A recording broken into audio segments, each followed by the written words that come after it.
Chapter 3 Love Part 1 Submission is a condition for love, and love is a prerequisite of faith. One of the signs of submission in a Shia is his love and attachment towards the Ahlul Bayt alayhimus salam.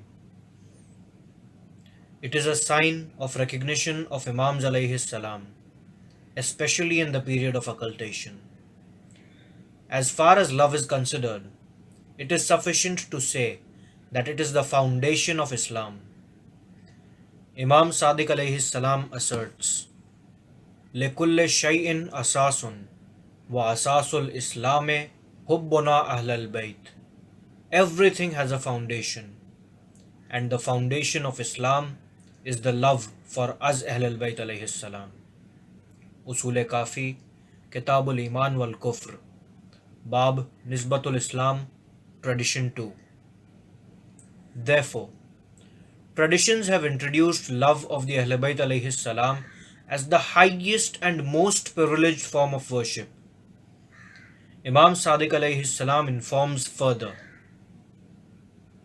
Inna fawqa kulli ibadatin ibadah wa hubbuna ahlal bayte afzalu ibadah. Surely there is a worship higher than every worship. Love of us Ahlul Bayt alayhis salam is the highest form of worship. Biharul Anwar, Volume 27, page 91, Tradition 48. The Holy Prophet sallallahu alaihi wasallam introduced the names of all the Imams alayhis salam to the Muslims. When he introduced Imam Mahdi alayhis salam, he declared, one who wants to meet Allah in such a condition that his faith is perfect and his Islam is in good condition, then he should accept mastership of Imam Zaman Ajjalallahu Ta'ala Farajahu Sharif, the awaited. At the end of the tradition, he sallallahu alaihi wasallam stated, they are the lamps in darkness and the Imams of guidance and signs of piety. One who loves them and accepts their mastership, then I assure paradise for him near Allah. Biharul Anwar, Volume 36, page 296. Faith begins with the mastership and love of Amirul Mu'mineen alayhis salam and attains perfection with the mastership and love of Hazrat Hujjat Ajjalallahu Ta'ala Farajahu Sharif. Therefore, without love for the unseen Imam alayhis salam, faith will never reach perfection. But love by itself is not something that Allah would simply bestow on all His servants just like that. Rather, He grants it only to such servants that He wishes to guide. Love and affection towards Imam Ajjalallahu Ta'ala Farajahu Sharif is one way of reaching His grace, and this is one of the most important bestowals from Allah's side. Imam Baqir alayhi salam reveals to Abu Khalid, by Allah, O Abu Khalid, unless Allah purifies the heart of a servant, he cannot love us, nor can he accept our mastership. And Allah does not purify his heart until he does not submit to us and is not in a state of submission towards us. If he is submissive towards us, Allah will protect him from strict accounting and will keep him in his security from the great fear on the day of judgment. Usul Kafi, Kitabul Hujjah, chapter about Imams are the lights, Tradition 1. If the heart is not pure, love and mastership of the Ahlul Bayt alayhis salam cannot find a place in it. And purity of the heart comes only from submission towards Ahlul Bayt alayhis salam. Hence, one who seeks the love of his Imam Ajjalallahu Ta'ala Farajahu Sharif will strengthen in himself the feeling of submission.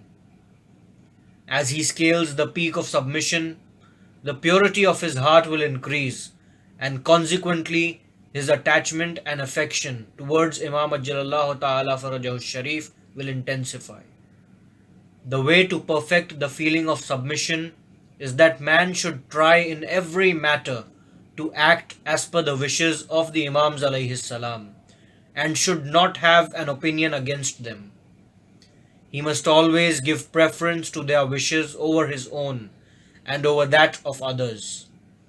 And the wishes of Imams alayhi salam can be realized in occultation by referring to their traditions.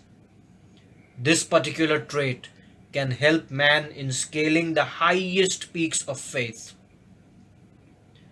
A person asked Imam Sadiq alayhi salam, "How often have I heard you remembering Salman Farsi rahmatullah alayh?" Imam alayhi salam said, "Don't say Salman Farsi, rather say Salman Muhammadi." Imam asked, "Do you know why I remember him so much?" The person replied, "I do not know." Imam alayhi salam revealed, due to three characteristics. The first one is giving preference to the wishes of Amirul Mu'mineen alayhi salam over his own wishes. Biharul Anwar, Volume 22, page 327.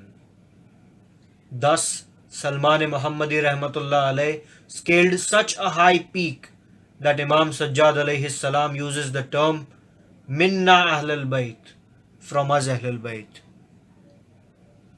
Salman Muhammadi attained this elevated position near the Ahlul Bayt alayhi salam with his complete and unconditional submission in front of their wishes and commands. His spirit of submission was so dominant that Amirul Mu'mineen alayhi salam did not have to give him instructions.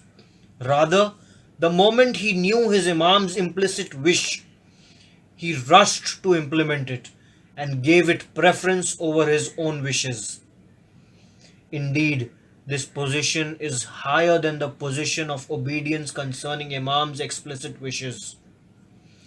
To obey Imam's wish and implement his commands even before he can convey it verbally is the highest form of submission. So, one of the conditions to attain the position from us Ahlul Bayt is submission to the wishes of Imams in the manner Salman Muhammadi did. Even earlier, we have discussed Amirul Mu'mineen alayhi salam's advice to Kumail ibn Ziyad.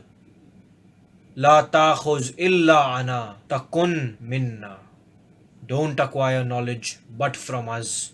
You will be from us.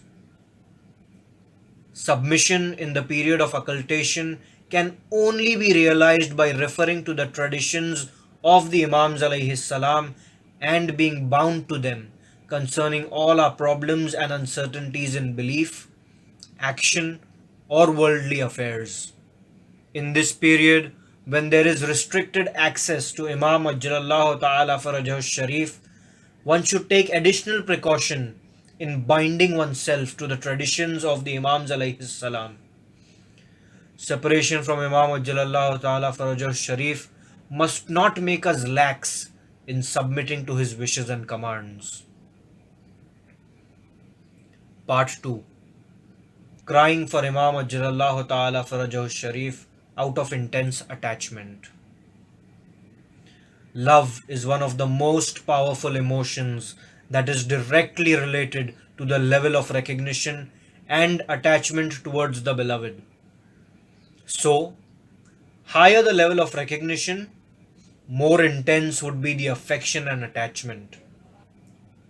Among the most unmistakable symptoms of attachment is constant remembrance of the beloved, mixed with an intense craving for his meeting. Just a mention of the beloved, along with a narration of his hardship and difficulties, provokes acute restlessness and turmoil within the person, finding expression in his tears. Allah, out of His grace and mercy, has sowed this attachment in our hearts, thereby purifying our polluted hearts and cleansing it of the filth of sins. Imam Sadiq alayhi salam reveals to Fuzail ibn Yasir, "O Fuzail, one who remembers us or our mention is made in his presence, and if tears flow from his eyes, even to the extent of the wing of a fly, Allah will erase all his sins, even if they are to the extent of the foam of the ocean. Biharul Anwar, Volume 44, page 282, Tradition 14. The magnitude of this reward is a direct reflection on the esteemed status of the Ahlul Bayt alayhi salam. Allah, in His mercy, has graced the lover with this bounty. The pain of separation from Imam's holy existence in the period of occultation and his remembrance in the moments of solitude and loneliness, intensified further with his own sorrow, are just some of the factors that make his Shias weep for him. As it was mentioned earlier, Imam Sadiq alayhi salam narrates, "Pay attention by Allah. Certainly, your Imam will be in occultation for some years in your time.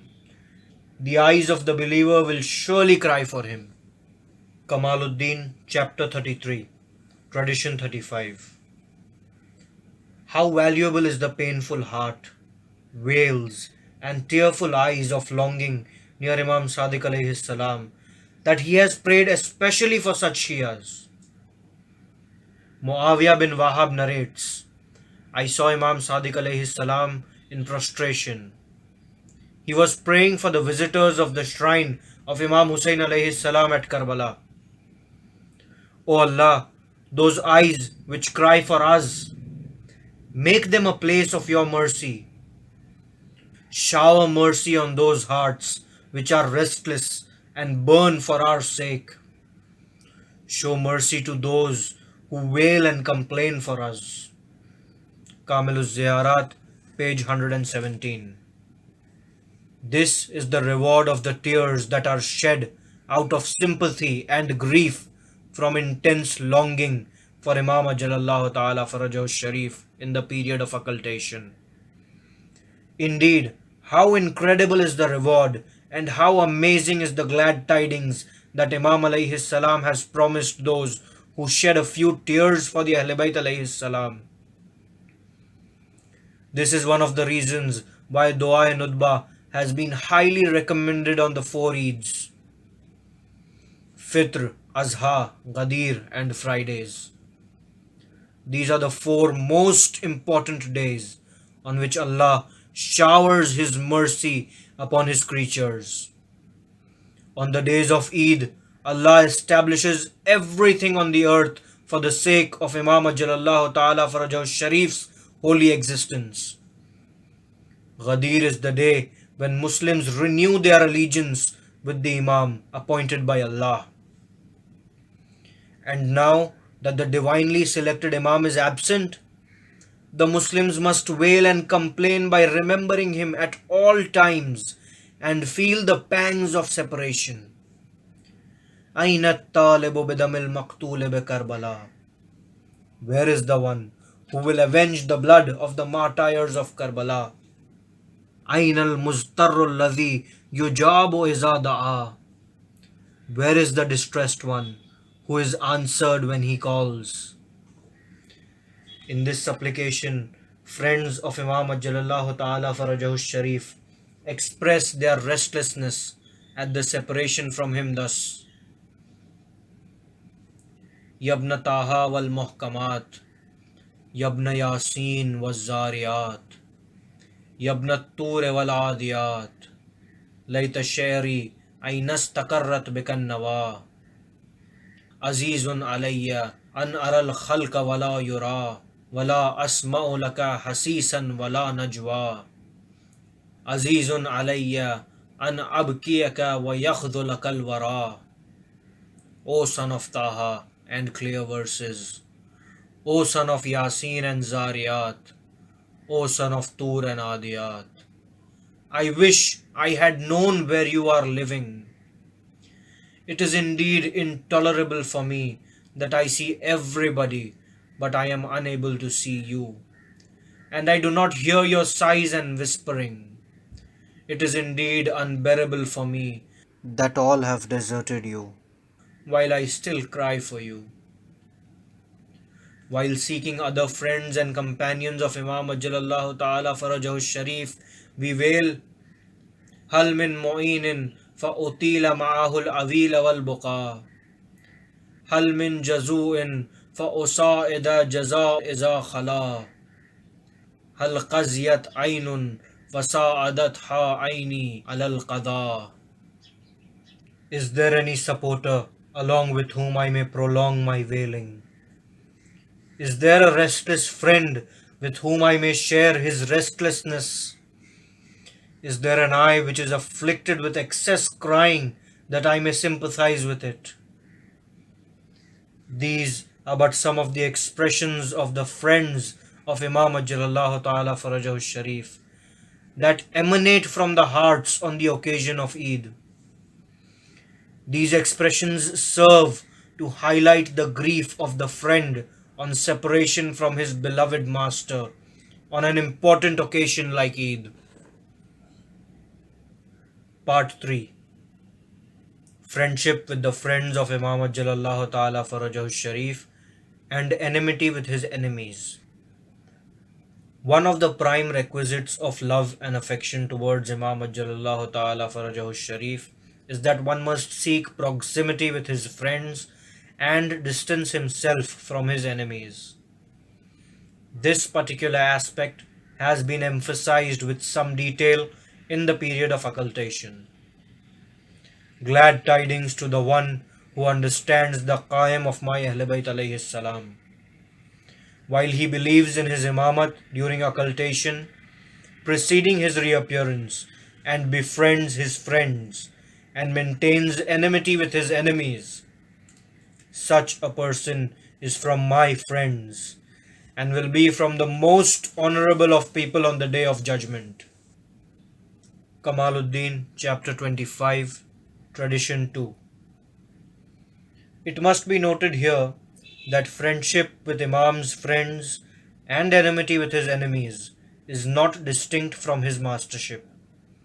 Rather, it is propounded in traditions as an inseparable part of mastership.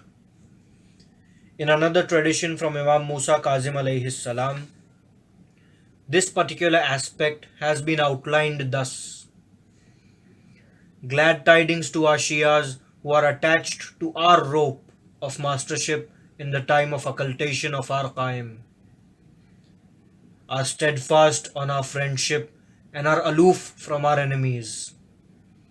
They are from us and we are from them. They are satisfied with our imamat and we are pleased with them. Glad tidings be to them. Then again glad tidings be to them. By Allah, they will be with us on the Day of Judgment in our grade. Kamaluddin, Chapter 34, Tradition 2. Explaining the meaning of the term Tuba, Abu Basir Rahmatullah alayhi has narrated a tradition from Imam Sadiq alayhi salam thus. Tuba is for the one who is attached to our mastership at the time of our Qaim's occultation.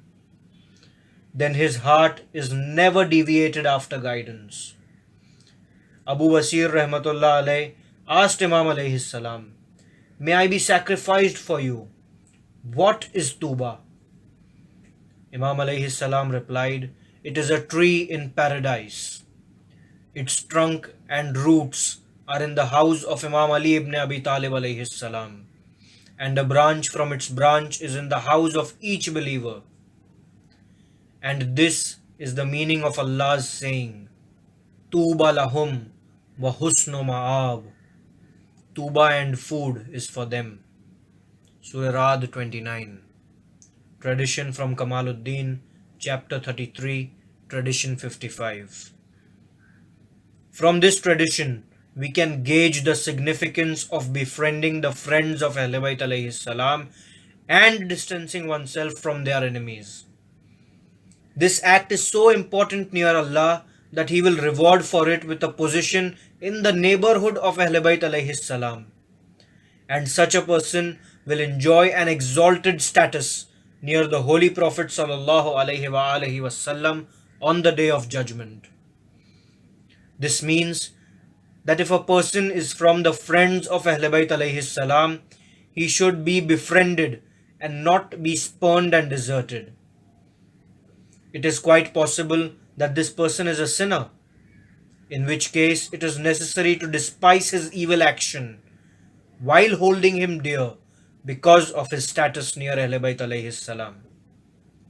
Then, out of personal enmity and animosity, we should not turn hostile towards him.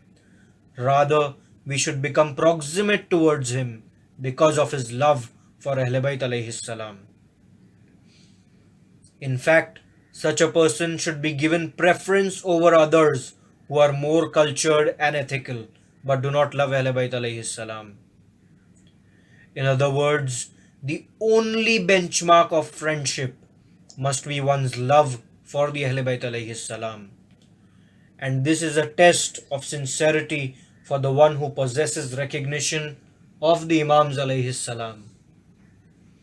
Such a person disregards his own differences and gives preference to the wishes of Ahlul Bayt alayhi salam in matters of friendship. The next step after establishing friendship is to observe the rights of the friend. One's sincerity in fulfilling the rights of the friend due to the latter's love for Ahlul Bayt alayhi salam underlines the extent of his sincerity and his commitment towards friendship with Ahlul Bayt alayhi salam.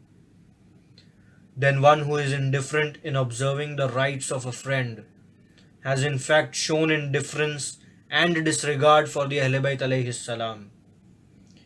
Fulfilling the rights of those who have the love and mastership of Ahlul Bayt alayhi salam and who are described in traditions as believers has excess importance. Imam Sadiq alayhi salam declares, Ma ubidallahu bishay'in afdala min adai haqqil mu'mine. Allah is not worshipped by anything better than fulfilling the right of a believer. Usul Kafi, Kitabul Iman wal Kufr, chapter of a believer's rights over his brothers, tradition 4. Once when Mu'ala bin Khunais asked Imam alayhi salam about the rights of a believer, Imam alayhi salam replied, There are 70 rights, but I will inform you only about 7, because I am worried that you will not be able to bear it.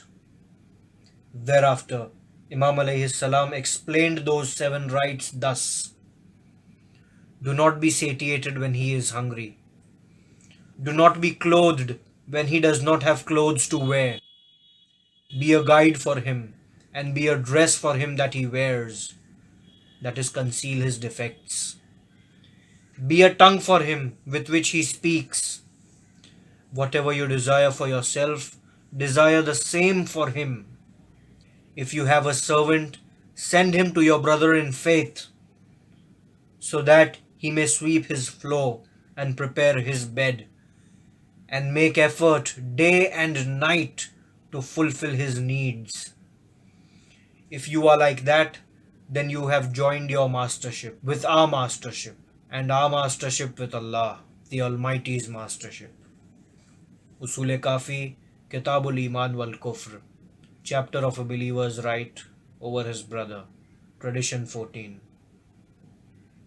The assertion made in the above tradition is very categorical, without a shred of ambiguity or uncertainty. A believer is expected to be a dress and a tongue to his brethren in faith at all times. Just like the dress protects a man from nakedness and dangers and gives him apparent respect, a man should also safeguard his brethren from dangers and disgrace. The tongue is a medium for narrating needs and a mode for mutual communication with other believers. A believer should be such that his brethren benefit from him and are able to get their needs fulfilled. A maid servant is constantly in the service of her master. So a believer should be such that if he is able to facilitate some matter for his brother, he should do it in every possible way. then he should not withhold his facility from his brother, be it of a financial nature or some other worldly possession that he has or can acquire from his social position. He should try to make his brother as comfortable as possible with all his financial and social faculties. If fulfilling the needs of his brethren involves that he wake up in the nights, then he should sacrifice his sleep and strive for his brethren.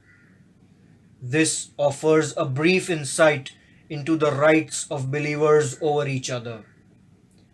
It is evident that if one is serious and committed in fulfilling the demands of mastership, he must first fulfill the demands of his brethren and take great care in this regard. Part 4. Elevating the distress of Imam Ajrallahu Ta'ala Farajahu Sharif's friends. Fulfilling the needs of one's brother assumes a more serious nature when the distressed brother himself approaches one with his demands so as to ease his difficulty. Till such a time that a distressed brother does not approach another brother with his difficulties, the latter's responsibilities are limited. However, when a distressed brother approaches another with his problems in the hope that the latter, out of the love of Ahlul Bayt alayhi salam, will address his needs, the responsibilities of that brother increase manifold. This reference by the distressed brother is in fact a mercy from Allah's side. The believer must realize this point. When a believer approaches another brother for removal of his difficulties, this reference is a mercy from Allah's side, which He has dispatched towards the servant. Then, if he addresses the distressed believer's needs, he has attached himself with our mastership, while our mastership is attached with Allah's mastership. But if he rejects the distressed believer, despite being able to fulfill his demands, Allah appoints one python from the fire over him that chews his toe in the grave till the day of judgment, regardless of whether he is forgiven or is in chastisement. And if that distressed believer excuses him from fulfilling his demand, then that person's condition becomes even worse. Usul Kafi, Kitabul Iman wal Kufr, chapter of fulfilling the needs of believers, tradition 13. One who approaches another believer for solving his problem has in fact placed his respect and honor at stake. And since a believer is very honorable near Allah, he does not like his honor and respect treated callously, and does not tolerate rejection of the believer's requests without a valid reason. And due to this reason, if another believer is in a position to fulfill his need but does not do it, then he has invited the chastisement of the grave upon himself, even if his end is in goodness. He will remain in that condition of chastisement till the day of judgment. The point worth noting in this tradition is that the holy Imams alayhi salam have considered fulfilling the needs of another believer as a matter related to their mastership, and the one who befriends them should take precedence in fulfilling the demands of a distressed believer as a measure of friendship with the Ahlul Bayt alayhi salam.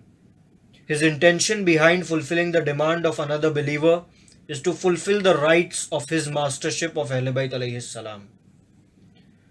The latter half of the tradition, if that distressed believer excuses him from fulfilling his demand, then that person's condition becomes even worse, is particularly interesting. Allama Majlisi Rahmatullah Alayhi explains that by excusing himself, the distressed person has shown his sense of dignity and respect to the other person. Due to his dignity and mastership, he enjoys a higher level of faith and mastership, and enjoys a greater right over his believer brethren. And out of regard for his brotherhood, His demands need to be fulfilled more promptly, and he should not be turned back in disappointment. Therefore, rejecting him is not like rejecting the one who is not as elevated in nobility and faith as him.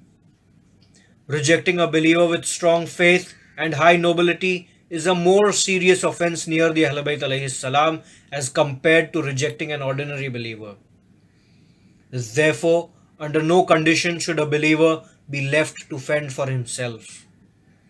The believer who deserts his brother in his time of need will incur Allah's wrath and the displeasure of the Ahlul Bayt alayhi salam. Therefore, a believer should do everything in his power to elevate the grief and distress of his brethren, and he will be rewarded for the same, regardless of whether he is successful in his endeavors. Such is the importance of answering the call of a distressed believer, that Allah rewards him even if his efforts to help the believer prove to be futile. In this regard, Imam Sadiq alayhi salam reveals, one who goes forth to solve the problem of his brother in faith with the intention of earning Allah's satisfaction in fulfilling the needs of the afflicted brother, Allah writes for him reward of one Hajj and one Umrah, which are accepted, and fasts of 2 months from the respected months, along with their i'tikaf in Masjidul Haram. And the one who strives to fulfill his brother's need with the intention of earning Allah's satisfaction but is unable to complete that work, Allah writes for him one Hajj which is accepted for his endeavors. Therefore, you should be inclined towards good deeds. Usul Kafi, Kitabul Iman wal Kufr, chapter of fulfilling the needs of believers, tradition 9. As is more than evident from the above tradition, Allah likes the effort and endeavor of one's brother in the way of fulfilling another brother's needs and rewards the former for that. If the work is successfully completed, the brother who has endeavored will earn more reward, while if he is unsuccessful, he will nevertheless be rewarded for his efforts in trying to complete that work, as the intention of a believer is more important than his action. The position of that believer is even higher than what has been outlined above. Who knows that he does not have the power and capacity to fulfill the need of his brother in faith who has approached him, but nevertheless aspires in his heart to fulfill that in such a way that if it was within his power, he would have employed his faculties to fulfill his need. Such a believer who is unable to complete the work will nonetheless be rewarded by Allah with an extraordinary reward only on the basis of his selfless and sincere intention. Imam Muhammad Baqir alayhi salam says, a believer who is approached by his brother in faith with some problem but does not have the power to help him, while in his heart he wants to help him in such a way that if he was capable, he would have certainly done it, then Allah the Almighty, due to his sincere intention, includes him from the people of paradise. Usul Kafi, Kitabul Iman wal Kufr, chapter of fulfilling the needs of the believers, tradition 14. From traditions like the one highlighted above, it is apparent that near Allah, more important than actually doing the work of an afflicted brother, is to have the intention to help him and relieve him of his distress. Friends of Ahlul Bayt alayhi salam should be sincere and affectionate with each other, so that the importance of mastership and love of the Ahlul Bayt alayhi salam is clear to everyone in this world as well as the hereafter.